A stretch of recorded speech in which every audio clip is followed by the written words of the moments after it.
How are you doing? वालेकुम सलाम। मैं बिल्कुल ठीक हूँ। आप कैसे? मैं ठीक ठाक, खैरो आफियत। और ये बताएं कि आप, it's been long time no connection, आपके तबीयत मिजाज ठीक हैं, खैरियत से हैं? मैं शुक्रिया अदा करता हूं कि बिल्कुल। आप अपना कीमती वक्त आज हमारे लिए निकाल रहे हैं, वोक 105 के लिए, रेडियो वॉइस ऑफ कश्मीर के लिए। शुक्रिया आपका। बहुत शुक्रिया। मुर्जा सोलंकी साहब, आप रेडियो पाकिस्तान के साथ, जाहिर है आपकी सर्विसेज हैं, आपकी खिदमात हैं, साबिक डीजी आप रह चुके हैं और इसके साथ साथ सीनियर तज्जियाकार हैं और मुल्क की हालात को बड़ी गहरी नज़र आपकी रहती है और बड़े क्लोजली आप चीज़ों को मॉनिटर करते हैं। मैं गिलगित बल्तिस्तान इलेक्शन से मुतालिक सबसे पहले बात करना चाहूँगा और उसके बाद हम जनरल चिट चैट करेंगे। सर, इलेक्शन के हवाले से अभी तक रिजल्ट सामने आ रहे हैं और अभी तक जो काउंटिंग की जा रही है, क्या लग रहा है, पाकिस्तान तहरीक इंसाफ ये मारका आसानी से जीतेगी या इलेक्टेबल्स और इंडिपेंडेंट कैंडिडेट्स की जरूरत पड़ेगी गवर्नमेंट फॉर्मेशन को लेकर? देखें, क्योंकि अभी नताइज आ रहे हैं और हमें जो आज़ाद जो मुबस्सरीन हैं जो वहाँ पर मौजूद हैं उनकी बहुत सारी मालूमात अभी आनी हैं। तो मैं बहुत यकीन से तो नहीं कह सकता कि ये इंतखाबात कितने आज़ादाना और मुनसिफाना हुए हैं। इंतखाबात होने से पहले कई तहफ़्फ़ुज़ात थे लोगों को, ख़ास तौर पर जो वफाकी हुकूमत है उसके वज़रा वहाँ पर पहुँचे हुए थे जो वादे वईद कर रहे थे। खुद वज़ीर आज़म साहब भी तशरीफ़ लेकर गए थे गिलगित में और उन्होंने अपने तरफ से ऐलान भी कर दिया था सूबे का। सही, हालांकि आईनी हुकूक देने के हवाले से बिल्कुल उन्होंने बात की थी जी, लेकिन आईनी तौर पर जब तक कोई तरमीम नहीं होती आइन में तब तक वहां पर कोई अबूरी सूबा भी नहीं बन सकता। तो इसलिए मैं उस पर बहुत ज्यादा नहीं कह सकता। अभी अबूरी जो नताइज आ रहे हैं उससे लगता है कि जो रिपोर्ट्स आ रही हैं पीटीआई के जो अराकीन हैं वो गालिबन उनकी तादाद ज्यादा है। लगता ऐसा है कि दूसरे नंबर पर पीपल्स पार्टी है। सोलंकी साहब, और उसके बाद जी ठीक है, मैं बिल्कुल आपकी इसी बात को मैं जारी रखूंगा और जानना चाहता हूं कि जैसे कि इससे पहले एक परसेप्शन है और आप कह सकते हैं कि एक रवायत है, रवायत कह लें या परसेप्शन कह लें, कि गिलगित बल्तिस्तान के इलेक्शन हो या कश्मीर के आज़ाद कश्मीर के इलेक्शन हो, सेंटर में जिसकी गवर्नमेंट होती है, विफाक में जिसकी हुकूमत होती है, मरकज़ की जिसकी हुकूमत होती है, और ये एक टेंडेंसी है कि जीबी के इलेक्शन हो या कश्मीर के इलेक्शन हो, वहां पर भी हुकूमत वही जमात बनाती है। तो ऐसे में आपने पीपल्स पार्टी का तज़किरा किया, कड़ा मुकाबला देखा आज हमने सारा दिन, Pakistan Peoples Party versus PTI, ये क्लोज कॉन्टेस्ट चल रहा है। तो पीपल्स पार्टी को इस सोच का भी मुकाबला है कि मरकज़ जो सेंटर की जिसकी गवर्नमेंट होती है वही यहाँ पे हुकूमत बनाएगी। तो उस सोच में पीपल्स पार्टी ने अब तक जो कोशिश की है, जो काविश की है, उसमें वो किस हद तक कामयाब रही है और कितना क्लोज कॉन्टेक्स्ट और कितना सख्त मुकाबला पीपल्स पार्टी दे रही है अभी तक? देखिए, जो रिवायात हैं वो यही हैं कि इस्लामाबाद में जिसकी हुकूमत होती है लोग मजबूरन उस जमात को वोट देते हैं। उसकी वजह यह है कि चाहे आज़ाद कश्मीर की हुकूमत हो या गिलगित बल्तिस्तान की हुकूमत हो, उनके अख्तियारात और उनकी मुआशी ताकत जो है वो बहुत महदूद है। सही, वो एक तरह से मोहताज होते हैं, दस्त नगर होते हैं इस्लामाबाद की। ठीक है, इस्लामाबाद का एक जो बाबू होता है, जो ब्यूरोक्रेट होता है, जो वजीर होता है, वो एक तरह से उन वहाँ के पूरे जो मामलात हैं उनको कंट्रोल करता है। उनके अख्तियारात, उनकी जो मुआशी ताकत है वो बहुत महदूद होती है। इस वक्त भी आप देखें कि जो गिलगित बल्तिस्तान काउंसिल है उसमें वफाकी हुकूमत आधे से ज्यादा बाहर से लोग अपने नामजद कर लेती है।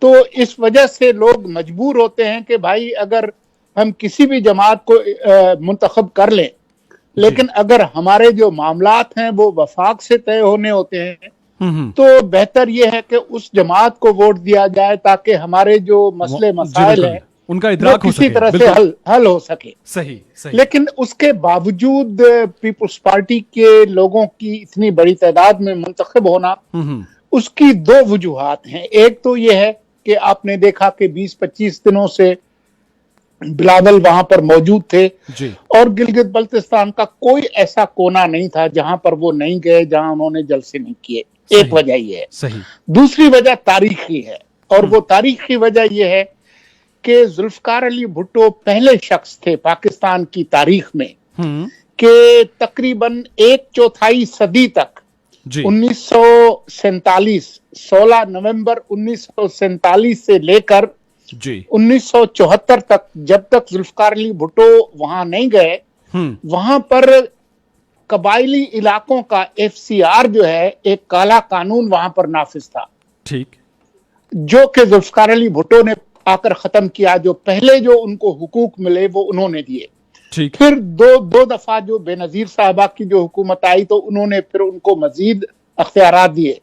और फिर जो तीसरी पीपल्स पार्टी की हुकूमत थी, उसने 2009 में उनको एक उबूरी सूबा, गवर्नर, वहां की सुप्रीम कोर्ट, वहां का वजीर आला, ये सारे हुए। सही। तो इस तारीखी वजूहात की वजह से भी पीपल्स पार्टी की तरफ एक नरम गोशा है गिलगित बल्तिस्तान के अवाम का। ठीक ठीक। पीपल्स पार्टी के बाद हम बात कर लेते हैं मुस्लिम लीग नून की। मुस्लिम लीग नून की क़यादत को इस बात का इदराक है, चूंकि इससे पहले उनकी गवर्नमेंट रह चुकी है और साबिक वज़ीर आला गिलगित बल्तिस्तान हफीज़ुर रहमान भी कुछ पुरुमीद नहीं थे, और नून लीग की नायब सदर मरियम नवाज़ ने भी वहाँ पर भरपूर कैंपेनिंग की है, लेकिन उसके बावजूद भी हम देख रहे हैं कि इलेक्टेबल्स उनको छोड़ गए और मुंतखब नुमाइंदगान उन्होंने भी राहें जुदा कर ली, वफा ना कर सके। उसकी क्या वजूहात? वही वजूहात हैं कि इससे पहले हमने देखा कि इलेक्शन में पीपल्स पार्टी कामयाब हुई, फिर उसके बाद नून लीग कामयाब हुई, और वही इलेक्टेबल्स और बाकी जो कैंडिडेट्स हैं वो छोड़कर, बल्कि आज़ाद जो उम्मीदवार हैं वो भी अब उसी हुकूमत को ज्वाइन करेंगे जो इससे पहले आप बात कर रहे थे। मरकज़ में जिसकी हुकूमत होगी उसी को ज्वाइन करेंगे, टेंडेंसी उसी तरफ जाएगी। तो नून लीग के हवाले से बताइएगा कि नून लीग की क़यादत को इस बात का पहले से ज़ाहिर है इल्म था, पहले चूंकि उनकी हुकूमत रही है, और इस बात का इदराक था कि शायद वो इतना अच्छा इस दफ़ा परफॉर्म नहीं करेंगे और शायद 2 या 3 या 5 सीटें वो हासिल कर पाएं। देखिए, लोगों की हो सकता है सियासी हमदर्दियां काफी हद तक अभी भी हों नून लीग के साथ, क्योंकि उनके जो जलसे जुलूस हुए उसमें बड़ी तादाद में लोग गए जी। लेकिन लोग जो है वो बहुत प्रैक्टिकल होते हैं, वो अपने रोजमर्रा के जो मसाइल हैं उसके हिसाब से फैसले करते हैं। तो सियासी तौर पर हो सकता है अभी भी हमदर्दियां उनकी मरियम के लिए कोई इज्जत वगैरह हो, वकार में उनका ख्याल रखते हों, लेकिन जब तक लोग वहां के सियासी तौर पर आजाद नहीं होते तब तक वो कोई आजाद सियासी फैसले नहीं कर सकते।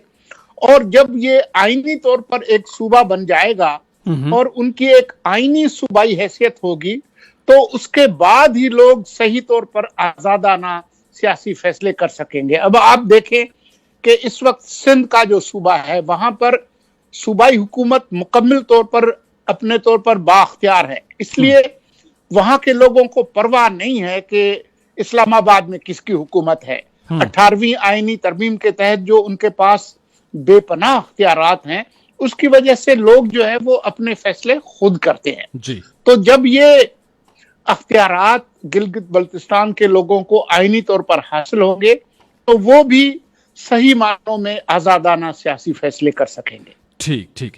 और अगर हम बात करें इक्तिसादी राहदारी की, तो इस हवाले से भी कहा जाता है कि गिलगित बल्तिस्तान दरवाज़ा है इक्तिसादी राहदारी को लेकर।